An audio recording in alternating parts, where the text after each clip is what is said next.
Heyo everybody, Haku here with this week's read-through for The Promised Neverland, chapter 6 through 9. So yeah, we're going through the next 4 chapters, 6, 7, 8, and 9. I'm really excited about this series, really wanted to read this week. I'm going to try to keep the intro short so we can just get into actually reading the new stuff. I really do like that.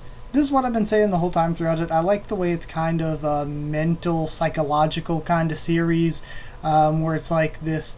It's not like your normal Shonen Jump comic where it's mostly about the physical fighting and all of that. It's really driven by them all trying to outwit each other, and I like that. I don't know how much that will change in the storyline as it progresses, but I really like that aspect of it. I really like the main characters a lot. Oh, I just now remembered, I love Norman, but he's totally going to die after that confession.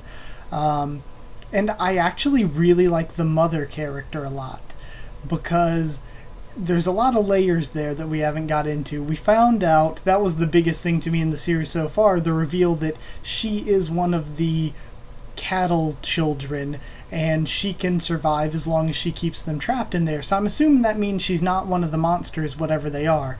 I'm wondering if that means this new girl, Crone, I think her name was, is she going to be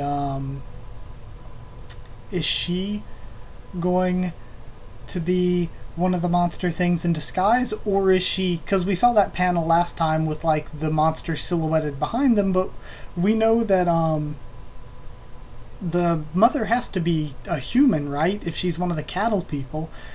So I wonder if this chick, Crone, is going to be a cattle person, or if she's going to be one of the monsters somehow in disguise. And we really don't know this. Would they even send a monster in disguise to help them? Because if they're using a human as a caretaker, that means that it might be a job they consider to be beneath them or something, since they're using cattle to do it. But either way, we're going to see how this goes. We have no idea how this, or at least where we are at the point in the series. You all have read ahead, so you probably already know. But yeah, I have no idea how this society of these monsters works. But either way, let's actually get into reading, starting with chapter 6 now. And also, I like that the last chapter was basically the mother was just stalling them so that she could bring in Crone, but also a baby, and that helps their cause, because if they want to escape with everyone, they can't escape with a baby, really. There's too much work that goes into taking care of it. So it's pretty much, they're beating them not by upping the security, or not by just upping the security like they are with Crone, but they're defeating them by just adding this burden onto them that they can't carry if they want to escape. And it's going to be a really special thing to see for the characters, if they're going to actually be able to go through with trying to rescue everyone, or if they're going to have to go through this mental process and argument of, we're going to have to leave some people behind. That's going to be really interesting, because they still haven't told the other kids. We don't know if the other kids are going to believe them or how they'll react. There's a lot going on here. So I'm going to start with chapter 6 now, starting with the mother talking. "This is Carol, one of your new siblings. We have another sibling to save. On top of that, this lady, the demon servant, Mama's underling, another pair of watchful eyes, the second adult, an enemy, another wall we must overcome. Devastating news. Now we have 16 kids under the age of 3 to protect," whispers Norman, "and our current enemy is no longer Mama alone, this Ray. This just made things a lot more complicated for us." Okay. Liking this a lot. I got the translator page. Moving on to page 3 now. And this is a nice, this reminds me of a Kakegurui cover that I've seen before. Chapter cover. This is a good chapter cover, though. "They must search for a way to escape their fate. The Promised Neverland, Chapter 6, Carol and Crone." Alright. And I'm assuming it's pronounced Crone and not, Crone. I don't exactly know because I haven't seen the katakana they're using to spell it out or anything, but I'm assuming it's Krone because I think they're trying to make the pun of Kuro being black and Ne being older sister, or like sort of not old woman but older kind of woman, like that sort of 20-ish age range. So I think that's the pun they're trying to make there. So I think that might be how it's pronounced. Okay, now we just have their daily life again. Okay, children, time to go outside and play. What about you? I'll join later. Mama must talk with Sister Krone for a moment. Rats. We have Norman punching a tree. Things aren't looking great for us. I also don't like the fact that she moved into that room, that empty room we cleaned, smack in the middle of all our rooms on the second floor, thinks Emma. Reorganizing the food supply, checking the extra sheets for any defects. We've been tricked into preparing for welcoming a second enemy into our grounds, or onto our grounds. It was obvious from those hints. How did I not notice? And I like this, all the little things again coming into play. Well, even if you did, it's not like we could have done anything to stop her from coming. There's no need to... That's not the point, though. Mama was intentionally sprinkling hints in front of our faces this whole time. If she had wanted to truly catch us off guard, she wouldn't have made us do just those 3 chores. Okay. It was entirely possible to guess her next move with what we had, and yet she still caught us off guard. So I'm wondering if this is her toying with them, or if this is actually her trying to give them hints to try to help them in some way, actually. Again, there are a lot of layers here, and a lot of small things that I know are going to come into play later, but we're not going to realize the importance until after they come into play. Because, like, you can tell there are these little things that are, like, a little bit off, and you're like, okay, those little things that are a little bit off are going to be important. I don't know how yet, because I obviously can't see the future and I haven't read ahead. But I know that they're going to somehow be important later. This means that we've already lost once against her, says Norman. Or thinks Norman. As long as we outsmart Mama alone, we were being completely naive. It's been made clear that we're still in the palm of her hand, whether we like it or not. At this rate, the only thing waiting for us in the near future is death. If we truly want to escape, we have to overcome that mother of ours. Okay, so now we have the resolve of the 3, but we also have to remember that even us panicking like this may be part of Mama's plan, says Ray. I am above you all in terms of strategic thinking. I know all of your plans. Give up. The fact that she's leaving all kinds of hints for us proves that she's trying to intimidate us into submission. That's good. That could be another point of her doing this, not to give them clues to help them, but to give them clues to make them think that they can't go through with it. If that's the case, we shouldn't be backing down here. As long as we manage to get out of here in the end, victory is still ours.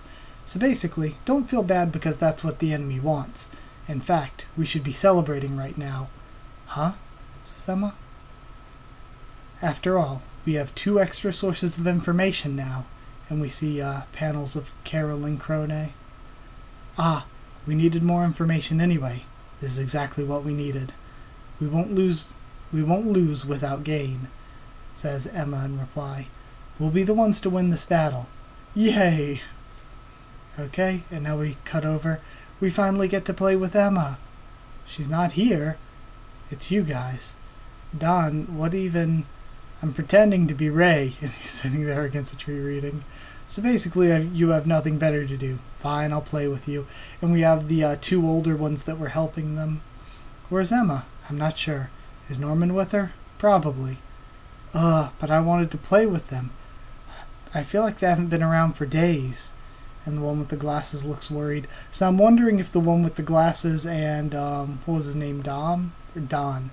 I'm wondering if those 2 are starting to catch on. The one with the glasses, though, I don't remember her name. It was something kind of weirdish. Yeah, where do those 3 keep running off to? First, we need to figure out where those 2 came from, says Emma. Right. Carol is a replacement for Connie. In other words, they've restocked the farm supply.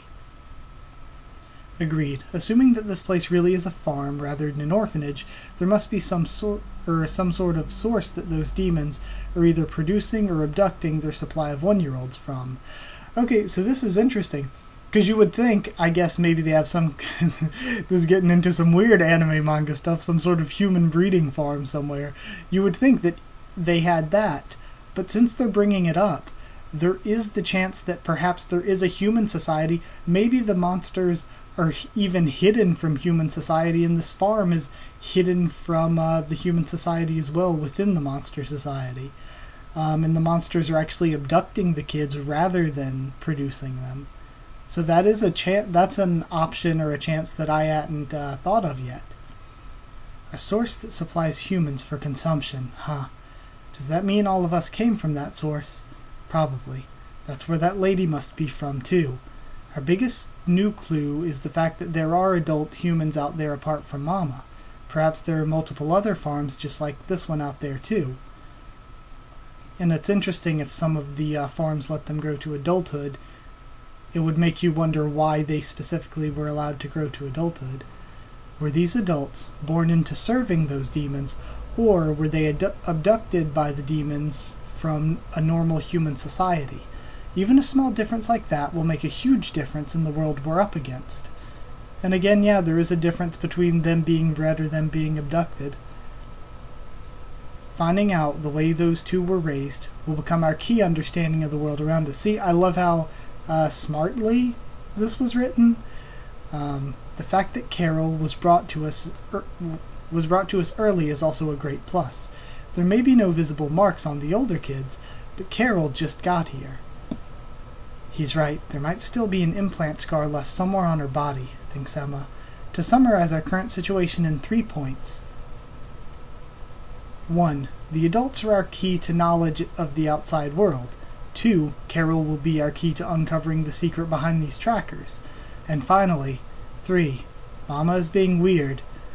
And then, Norman's nodding while Emma looks confused. What? What? Sorry, but I don't get it. But wouldn't you agree, says Ray. Though indirect, she keeps trying to intimidate us. And it's not just once or twice, she does it every time. Something's definitely up. If she knows all of our plans, why doesn't she just hurry up and find us? That's true, Emma realizes. If she tried, she should be able to, says Norman. But it must be that she has some sort of reason that either she can't or that she intentionally doesn't. A reason? What's the reason? Says Emma. I like this too. And again, it makes me, whenever we get into this kind of thing, it makes me feel very sketched out for both Norman and Ray. That I, of course, thought because of that that confession that Norman wasn't going to make it. But we see that though Emma's physically better than them, we're seeing them being more mature, more calm, and keeping a cool head, more analytical. And they're teaching things to Emma. And that's what sketches me out, is whenever you have one character teaching a character something else and leaving them with some sort of extra knowledge or something, it makes it more likely that the former character is going to die, because then the latter character is going to take that knowledge and is going to grow from it. So I kind of feel like the more Emma's learning from the other two, the more the other two have a higher chance of dying. I don't know yet, says Norman, but that's pretty much all there is to us not knowing how to predict Mama's next move, says Ray. Understanding her reasons is our top priority right now. You know what to do, right? Yeah. We have no idea what Mama is thinking. In other words, we have no idea what she'll throw at us next. The next time might be the time we die. So before that happens, we have to solve this mystery as soon as possible. We can't lose any more opportunities. I, have to be the one to do this. Us two won't be able to approach her, says Ray. And now we see a panel of Carol sleeping. Leave it to me. I'll do all it takes to find new information on the trackers from Carol. All of us will definitely escape, she thinks. We won't lose to those filthy demons. And we have a flashback panel of the demon and the one that died, whose name I forgot already. And I even liked her. But oh well. Or the two adults. I finally made it back to this side. I'm deeply grateful for this opportunity you've given me, says Crone.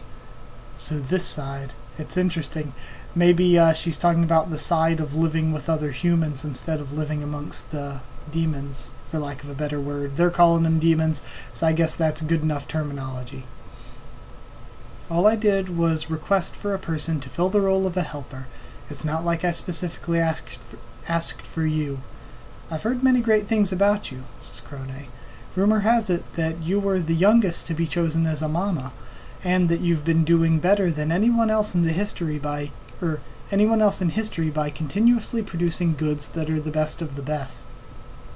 You are my inspiration. I'm honored to be able to work under someone like you. Enough with the social etiquette, says the mama. Let's put an end to this useless chit-chat and get right down to business. And Crone looks surprised by the way she's handling it. These documents contain the data of my precious children. Memorize all of the information right here and now. And Crone looks surprised still. That's a task easier than getting a full score every morning, isn't it? And we see flashbacks to Crone taking the test that all of them took.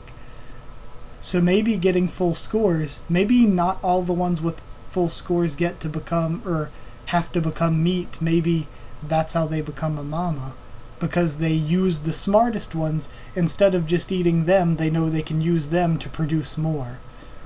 So that might be an interesting way that the demons are doing things. By the way, why did you need me in the first place? Though I'm not complaining. Our secret has been exposed, and now she looks very shocked. 2 of the kids found out. They saw the truck as well. What? Then we must follow the rules and find out who they are, so that we can immediately prepare to ship them out. Hold it right there, she says, grabbing Crone's head. There's absolutely no need. I already have an idea of who they are anyway. All we have to do is keep them from escaping before the shipment day. The children here are special. This is something that impacts the prestige of this farm. And we see those 3 have 300 scores. Glasses Girl is 205, Dom's 198, and all the rest are like 192, 195, 181, 176, so they're all very high scores. From what we know, at least. If 300 is perfect, I'm assuming like 200 is still pretty damn good. Let me grab a sip of water here, even though we're at the last page and I probably should read that first.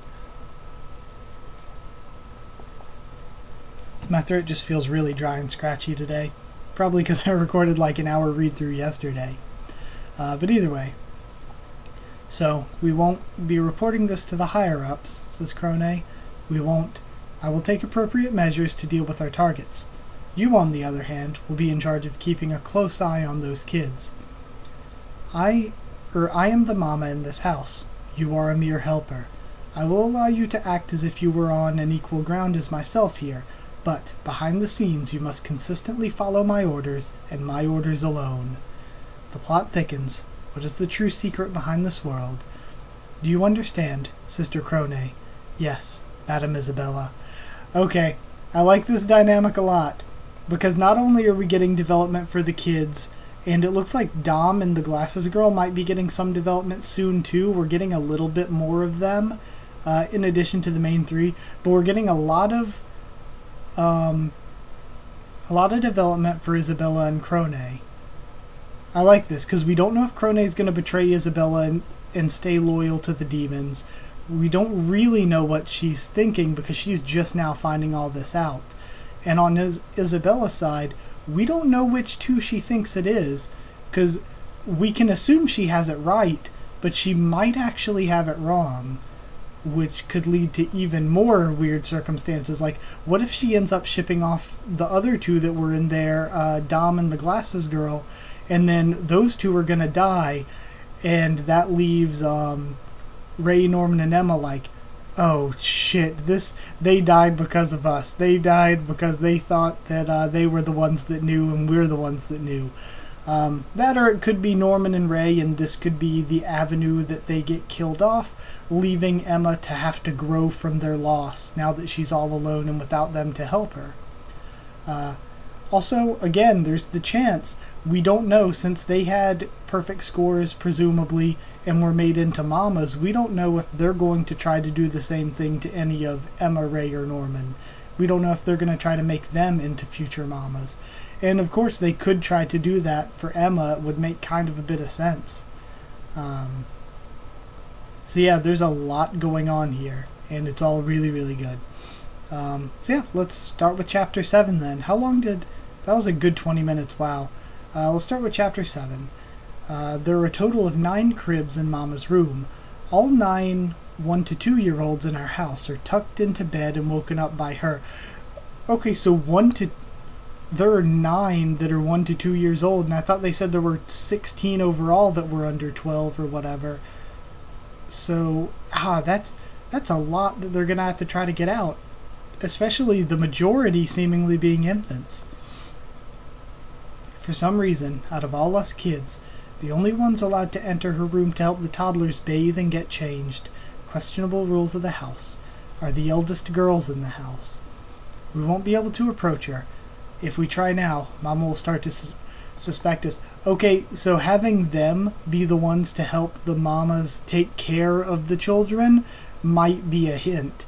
It might be a hint that they're taking the girls with the highest scores to become the next mamas, whereas the guys they'll just harvest. Maybe because they think that the guys are too dangerous physically. But where they might be making a mistake here is that Emma is the most physically capable out of all of the 3 perfect score kids. So that, again, might be a mistake they make and makes Emma an even better character. But either way, we see Emma and the glasses girl are the ones that are helping. We won't be able to approach her. If we try now, Mama will start to suspect us. Okay? So again, this will be interesting if they try to make Emma into one of them. We've got to find and destroy the trackers, otherwise we'll never be able to escape, especially if we want to take everybody with us. We're counting on you, Emma. I'll definitely inspect Carol, she thinks, and discover some new, useful information. Okay. The stars shine bright, even on the darkest nights. Oh, this is a cool, I like this cover a lot, because we see the latticework window to look like a cage behind her, and the wall sort of fading into the night sky above her. That's good. Okay. Chapter 7, we're counting on you. Okay. And again, it feels like so much is happening every single chapter. We have the boys doing dishes now. She's already fitting right in with everyone else, says Norman. Sure looks like it, says Ray. And we see all the little kids bringing their papers to Crone. Either way, for now, we've got to focus on coming up with a way to escape. Yeah. Alright. It'd be great if we could outsmart those 2, but honestly that probably won't be enough. Exactly. We can't let them report us. It should be safe to assume that those demons are definitely sitting around somewhere nearby.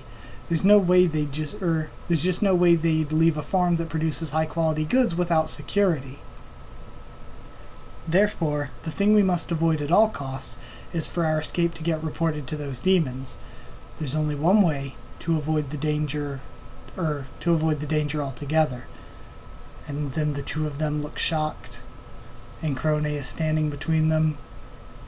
Oh, so what were you talking about, boys? I love this.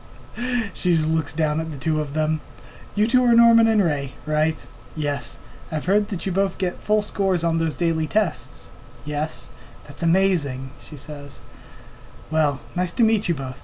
I hope we all get along well. And she shakes both of their hands. Did she hear us? Don't worry. I don't think she heard anything bad, but more importantly, do you think that Mama... So peaceful, she thinks. None of them are even hinting on their faces that they found out about the secret. So these are the children that were raised by Isabella. And I like that because she went up to those 2 specifically, there's a chance that those are the 2 that Isabella's suspecting. So there's a chance that those are the 2 that are in trouble here. I see. But to think that her, of all people, would make such an idiotic mistake like this. To top it all off, she hasn't even reported the incident to our higher-ups in an attempt to hide her own blunder. This is a serious breach of our regulations. Well, either way, the fact doesn't change that I've constantly been told good things about her on the other side. Seeing her level of confidence, it must be true that she has some sort of plan to keep all of her children from escaping. If I help her out right now, she'll owe me big time, which will definitely will help me raise my ranks in the future to one day become a mama myself. But isn't there also an even bigger chance for me, right now dangling right in front of my eyes? Okay. There is a limited amount of mama positions. It's rare that a seat ever opens up. But if I gather some proof to report her violations of the code to the higher-ups, Isabella will definitely be eliminated from the picture. In other words, rather than patiently working under Isabella as a sister, if I pretend to be your faithful servant but eventually drag her out of her seat, wouldn't that be so much faster? It would be an amazing experience to become mama of this place. I've decided. I will discover who the targets are and report them immediately. I've got to hurry up and find them. And again, I like this plot thickening, that we not only have the mother and older sister, I guess, against the kids here, but we also have them against each other mentally. Because Isabella's probably already thought through this because she is in full oh shit secrets out mode. I've got to hurry up and find those trackers, thinks Emma, but why can't I find a single scratch anywhere on her body? I didn't know this would be so hard. What in the world should I do? Could it be that there are no trackers in the first place? Was the whole concept itself just a lie Mama made up to scare us? No, that can't be. And we don't know if it just tracks humans in general. If somehow. The transmitters definitely exist. Did you two go to the gate last night? If not, there's no way she would have been able to deduce that there were only 2 targets, right? Heck, it's weirder that I can't find a single thing on Carol's body, even though she recently came straight from whatever source there is out there. There's got to be something I'm missing. I can't give up here. We need to find a way to all get out of here. Think. That's what Norman or Ray would do in my shoes. Observe, analyze. If it's this hard to find a mark, that's probably just showing how small the tracker is. Read the enemy. Think from the enemy's point of view. The enemy's point of view. The enemy. The farm. Mama. Ah, even those demons must have likes and dislikes. They probably wouldn't eat the trackers with us, right? That means they must be removing them before the shipping process or something. In other words, the trackers must be hidden in a spot where they can easily be removed, even after a huge growth spurt. And then we see a cut to the number on the kid's neck. So I think that's going to be important. But where exactly? Think, Emma. There has to be a place. You're really good with babies, Emma, says the glasses girl. Just look at Carol. You can already tell she loves you. Emma, I've been wanting to ask you about something. On that night, what... Emma? And then she puts Carol down. I know, that's it. If I remember correctly. Oh no. She holds her ear back, and there's a small bump on it. What's that, a bug bite? This is a needle mark, says Emma. From the blood test the doctors perform before we come here to make sure we're all healthy. Babies have really small veins, so I just remembered Mama saying that a long time ago. Okay, so see, being helpful. This is it.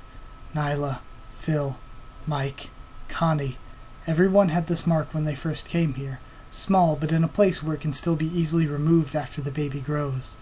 A needle mark. That's a complete lie. So the trackers were embedded inside of our ears. Still, it's a lot smaller than any of us had anticipated. I think they mean than. I can barely feel it at all inside of my 11-year-old ears. If I hadn't checked Carol, I would have never noticed at all. I can't come up with a single idea of what kind of trackers these could be.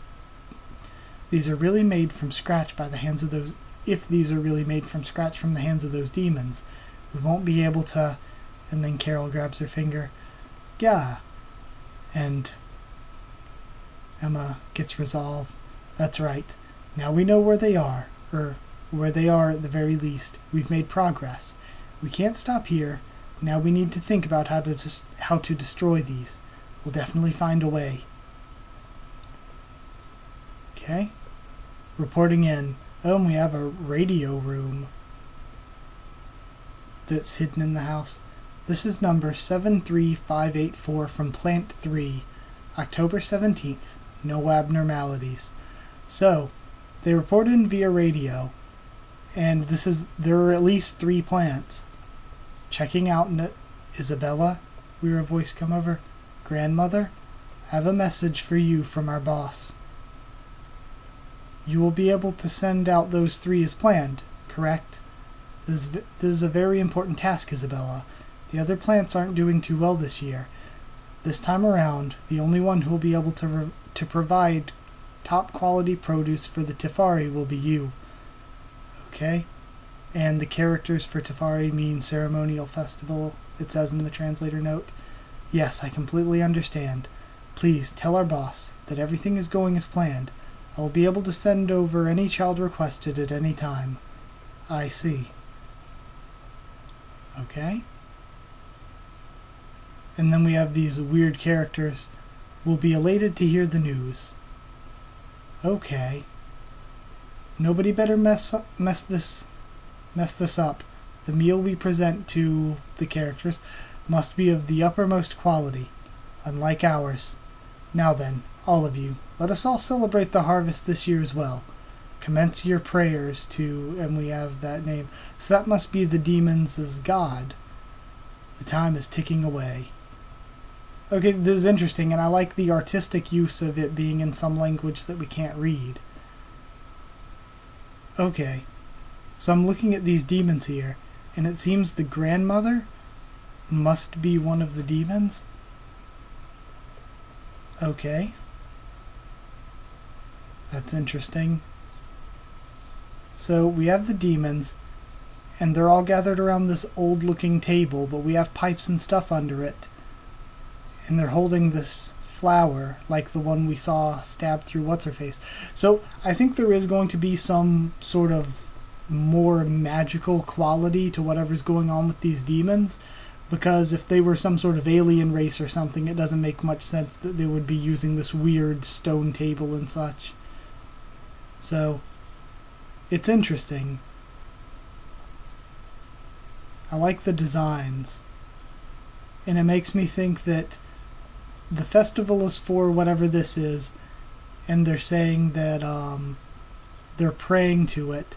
So maybe the kids are almost sort of like sacrifices to whatever these demons' god is.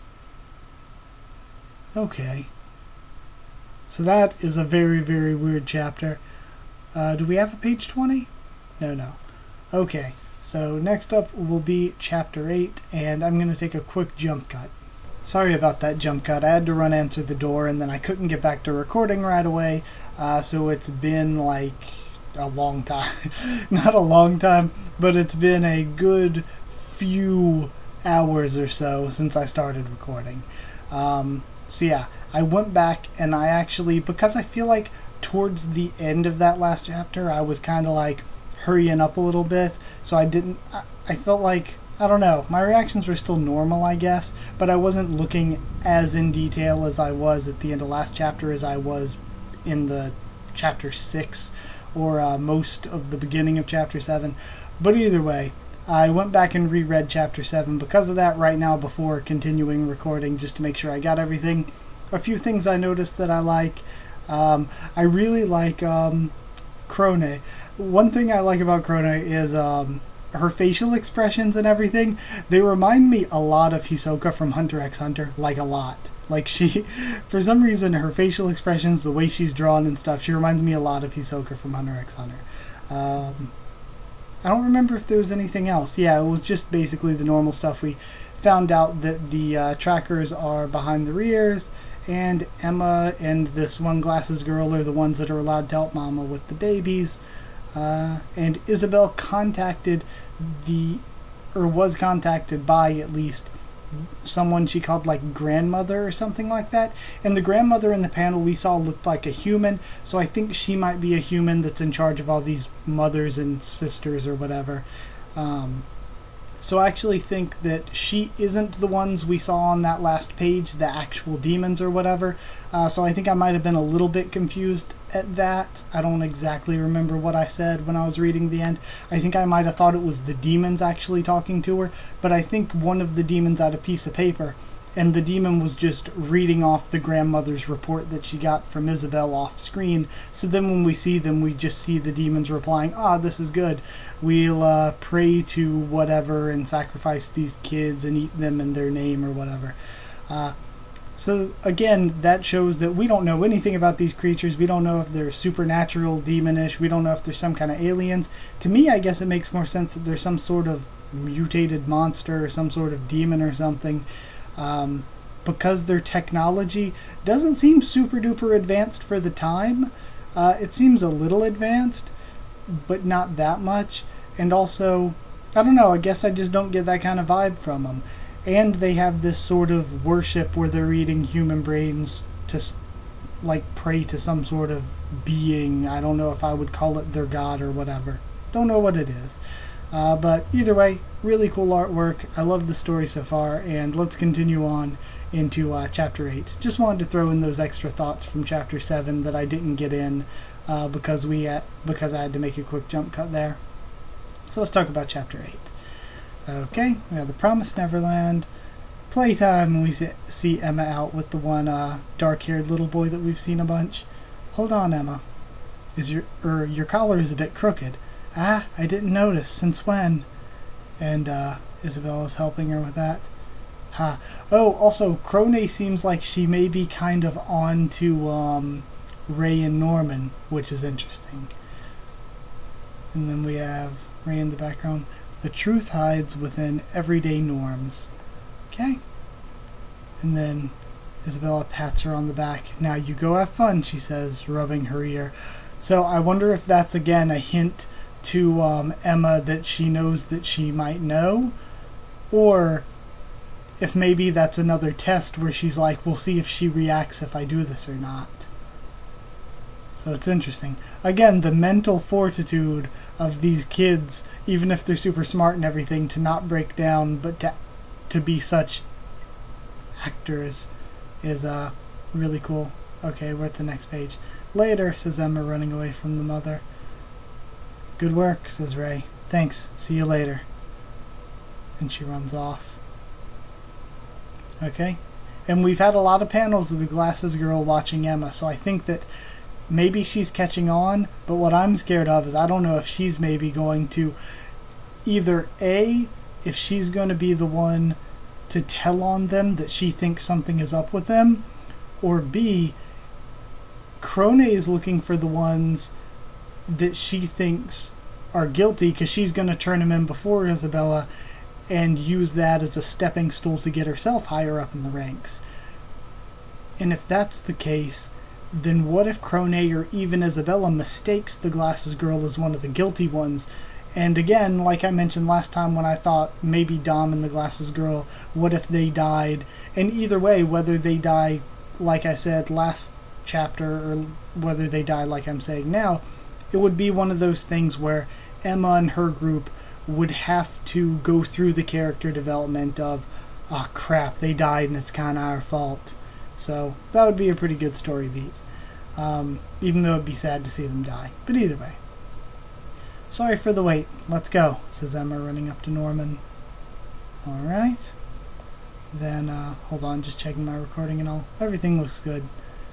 Then we have those two glancing over at each other. We see Ray standing out in the field with the kids playing behind him. And then, I love we have the sort of sly watching from around the corner face of Isabella with the sort of crazed ambition face of Crone, where she's being overtaken by her ambition here. The Promised Neverland, Chapter 8. I have an idea. All parties are finally on the move. And I like all of the plant symbolism we have on all these chapter covers and in a lot of panels. And I'm sure that it's actually going to come into play and be important because we still don't know what was up with the flower that was sticking through what's-her-face and growing all around her. The one that died. Connie, I believe. Okay. The ears, huh? It's true. I'd never have noticed if you didn't tell me, but you can definitely feel it in there once you know where it is. There's also the first I hear about these blood test markings. Says, Norman. Ditto, says Ray. Who would have thought the scars were small enough to fade that quickly? Yeah, but they really do. I'm sorry. I knew about it all along, but it never struck me as odd until now. No, you've done quite well, Emma, says Norman. Now, we have knowledge on the location, shape, and size of these trackers. Thanks to you, we're able to move on to the next step. And he's right, that is actually really good information on her part. Up next is how to get rid of them. Like, imagine if all three of them just would have happened to be guys. Then they'd be pretty screwed. How to get rid of them, they all three say. What should we do? Even if we made an incision and looked around, we'd get busted right away. Even if we, for example, did anything to the ears and hid the wounds with our hair, we'd be powerless if she combs our hair backward like she did with me today. Thinking about her discovering an incision mark is bad for my heart. See, again, that's really smart, because if she just made it like a normal habit to brush their hair back like that, but actually she's always like testing to see and make sure they haven't caught on, that's interesting. But I guess that's why she always does it, to check if nothing happened to the transmitter in her left ear. It's likely, says Ray. She can track us, but she can't identify who each of us are just by looking at her screen. She has to physically head over to where the signal is coming from to find out who we are with her eyes. Heck, she doesn't even get any sort of signal when one of us gets too close to the gate or the fencing. The transmitter embedded into our bodies has rather limited functions. Huh? Really? Says Emma. But for some reason, they still choose to use these trackers in particular. They must be confident that they can find us anywhere as long as the transmitter is intact. No matter how far we run away, they'll always be on our trails. It's not broken. We're still within their grasp. Okay. So, again, this makes me think there are two reasons for that. Either it's because their technology actually isn't good enough to be able to tell who is who, or their technology actually isn't good enough to give them alerts, or it's because instead of choosing for it to give alerts or choosing to tell who is who, they went for a range where they can find them basically anywhere, and there's nowhere that's going to be out of range of where they can read them, like a full-on GPS signal. And that might be the trade-off they made in the technology. So again, one or the other. Wait, says Norman. What if they're programmed to notify our enemies the moment we break those trackers? Huh? That's certainly a possibility, says Ray. What do you mean? They can find us as long as they're intact, but they can't if they're not. In other words, it wouldn't be strange for them to program the trackers to set off some sort of alarm the moment they get destroyed. So Mama might find out as soon as we break them, says Emma. Well, it's only a theory, but we can't ignore the possibility either. Okay. Mama did drop countless hints that she's constantly able to track our whereabouts. What if she was trying to hint her confidence in being able to find us even if we destroyed the trackers? It won't be easy to render these things useless. We can't accidentally break them at the wrong time. If we must, it'll have to be the moment we leave. Huh? But then what are we supposed to do? Says Emma. Okay. About that. Now that we know the shape and size of these things, I have an idea on what we could do, says Ray. Could you guys leave this part of the plan to me? Can you handle it? Yeah. This is kind of bad, but one thing I was thinking is, what if they could excise them? What if they could remove them, but still keep them on their person somewhere, like carry them in their pocket, so that they don't think they've been removed? Of course, if she brushed their hair back, she would notice the scar, but I don't know. That's just the first thing that popped in my head. If you insist, we'll let you handle it. Then, it's time to move to the next issue, finding a way to bring everyone with us. Our main problem is that everyone trusts Mama, and that many of the kids probably wouldn't be able to handle the truth. We might even end up having to lie to them, says Emma. Not only that, but some of them have incredibly low stamina, says Ray, or are just plain dumb. Ray, says Emma. But you can't deny it, and he catches what she threw at him. Heck, Heck, most of them can barely walk yet, and even the ones that can usually suck at running. Frankly, they're quite a serious burden. There's only one way to avoid the danger altogether. Norman thinks back. I've thought about all that, says Emma. Huh? I have an idea, she says. And now we have a cut to the calendar, and it's the 27th now. Then Ray is reading his book at the tree, and he hears, "Oh, you're reading all alone by yourself again. I guess. Where are the others? Who knows?" In his emo phase here. They're probably playing tag in the woods. Okay, so they're doing this as a way to train the other kids, I see. That's a really good 2-page spread there. This way, says Emma, and she's leading all the kids. Tag. Yes, tag, she says. Norman is going to be it, and everyone else has to run away from them, using their head and their bodies. Training under the disguise of playing, says Norman in response. It's strategy. It looks like we're playing. If it looks like we're playing, then even Mama wouldn't find out. By playing with everyone like that every day, we won't get any guarantee that we'll be able to outrun the demons, but we'll be able to teach them the basics of escape. Alright. I'll teach them how to move, and you two will teach them how to use their brains. We are students, and we have the one kid jumping around. Ah, he says, and he finds a footprint. I almost forgot that Norman looks for these footprints, and then it looks like he's going to grab some plants to cover it up. Then I'll erase these. Or no, he looks over at the plant, and then he brushes the dirt over with his foot, and leave footprints going in a different direction before I go on my way. Okay, so see, they're learning. Let's see. Downwind, says Dom, I believe. Alright, this way. And he's running off, and Norman's sitting around listening. Oh, so that's showing that, of course, he knew don't make noises upwind from Norman. And then we have Emma teaching the little kids to be quiet while they're running. This is so fun, thinks the one kid. I usually get caught so fast, but not today. Please protect all your little munchkins, Emma. At this rate, I'll be able to... And then Norman jumps out in front of him. Aw man, I thought I had a perfect escape too. Simply erasing your own traces isn't enough. You have to look out for the enemy's traces too. He even gave you a couple of hints, thinks Ray. Norman can already see right through you guys' habits. For example, Toma, you should at least... And then he jumps up to his feet. What is this? Hey, where'd she go, he says. Who? Says the one kid with the bowl cut. Tag, you're it. And we have Crone out in the woods. Looks like you all are having fun. Care to let me join in? And I like this.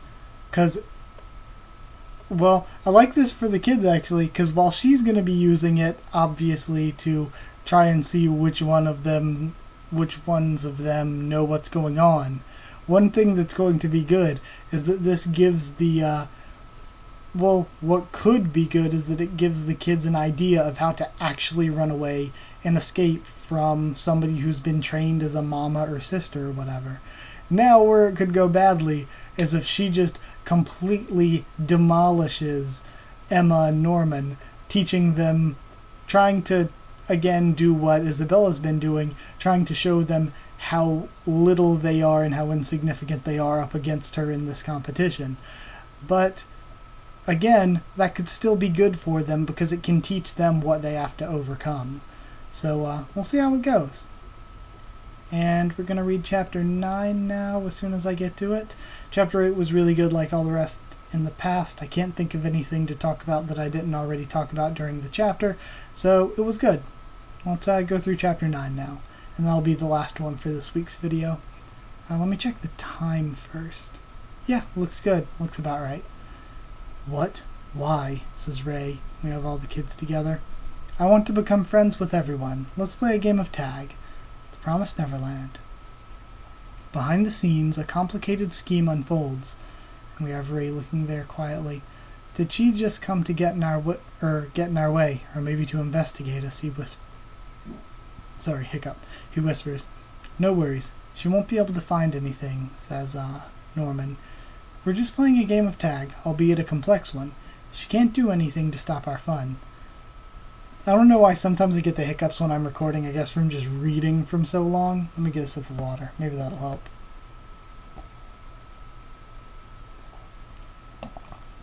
I think maybe it's from just speaking for like an hour straight.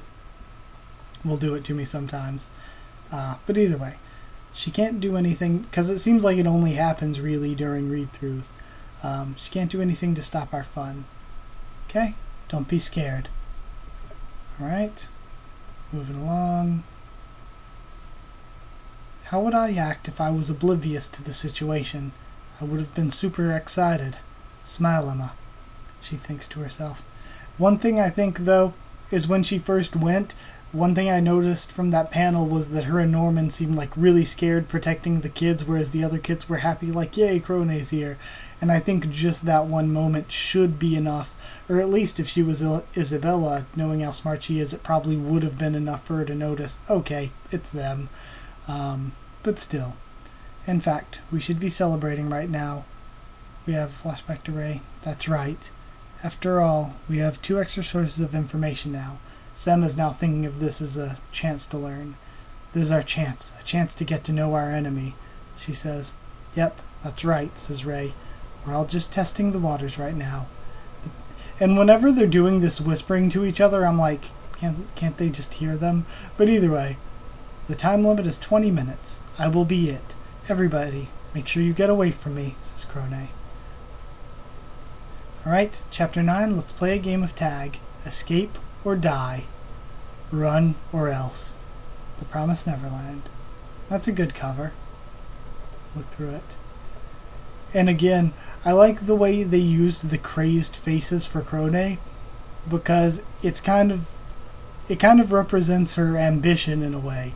The way she's not really thinking as clearly or as calmly as Isabella is. She's letting her ambition to move up in this world rule over her, and she's losing that control.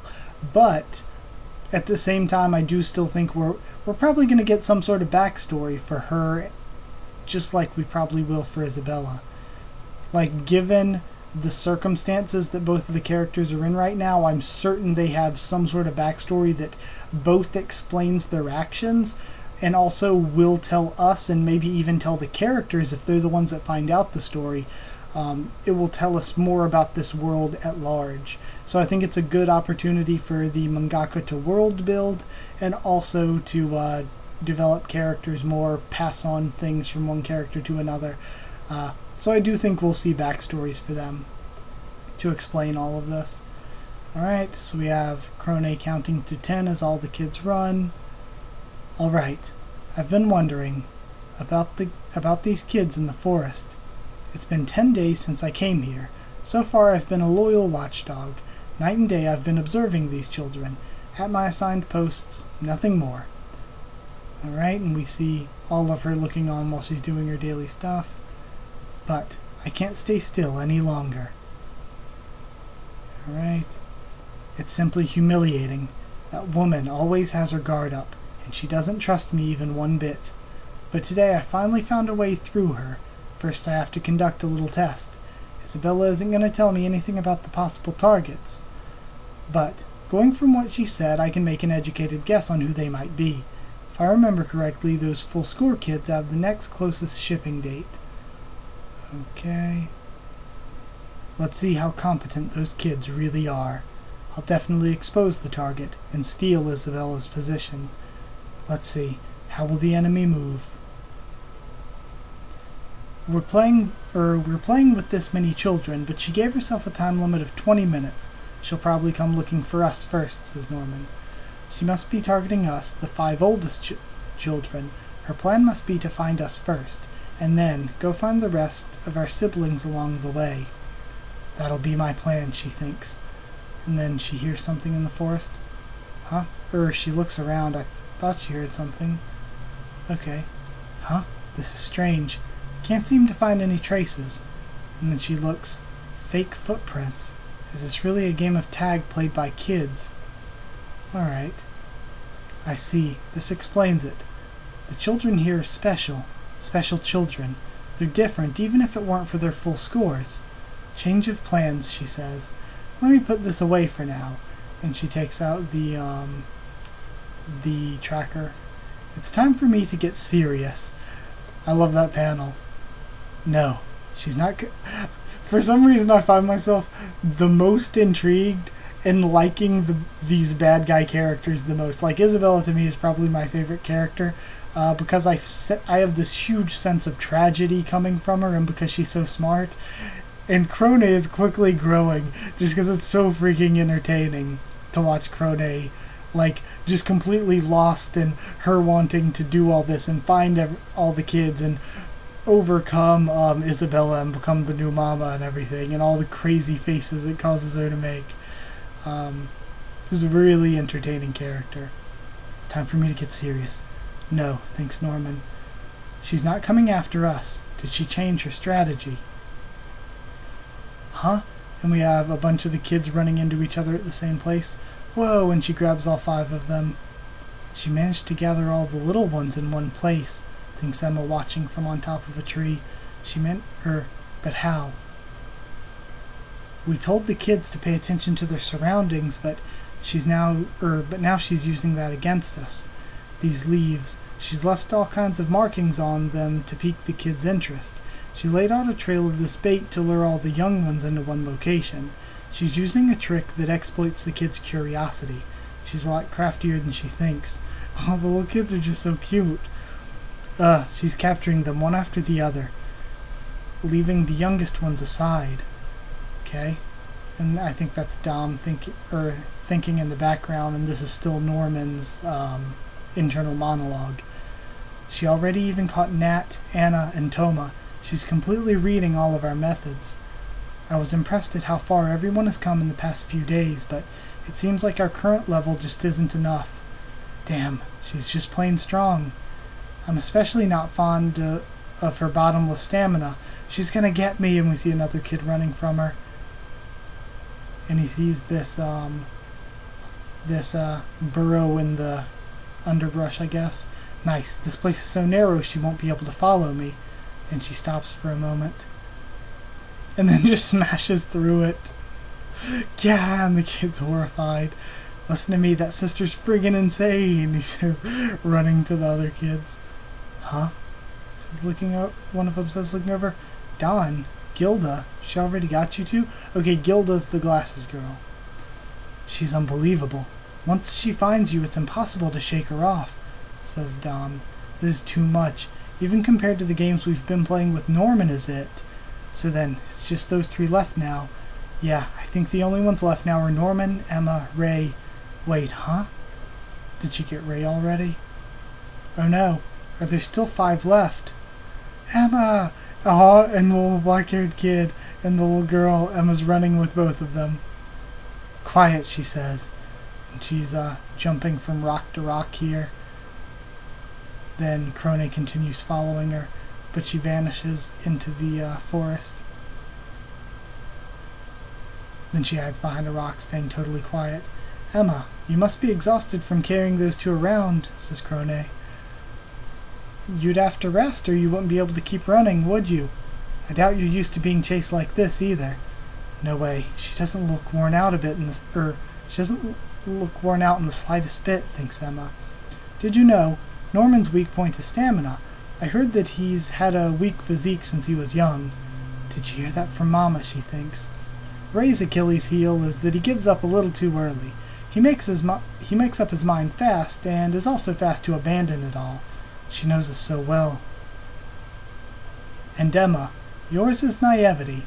You're so overly optimistic that you'd attempt to take others with you when you should be focusing on saving yourself. Come on, it's time to give up. I won't do anything bad to you. It was you who saw the goods on that day. And then, Emma thinks, then I am on your side. Goods. Did she just say that? thinks Emma. Oh, so she's again exploiting the naivety, thinking that Emma will actually believe that she's on her side, and that'll be the way in which she tricks her. But also, I think that this is good lesson, light bulb. This is a good lesson, kind of, for Emma having to try to escape and lay low with the kids, having to carry not only herself but the burden of others, and also to teach the kids to be quiet in this situation. But either way. And then creepy face panel. Found you. And then Emma looks shocked. Just 2 left now. How much time do they have? 8 minutes and 40 seconds remaining, and we see both of them running. Norman will be an easy catch. I simply have to overwhelm him with power. Those foolish children. If only they'd split up. Ray might have still made it within the time limit to get away from me. She's chasing them both, and they both split. Too slow. Let's first catch Norman. I'll use 3 minutes on Norman and the remaining 5 on Ray. Neither of them is going to get away. I'll bring them both down within the time limit. And I'm sure they'll maybe think of something. And then Norman is at the top of a rock. I can't catch him at all, she thinks. What's up with him? He's so frail, and I'm clearly the one superior in terms of strength and stamina. But what is this feeling? I feel as if I'm being the one forced to chase him. My children are special. Wasn't she just talking about their full scores?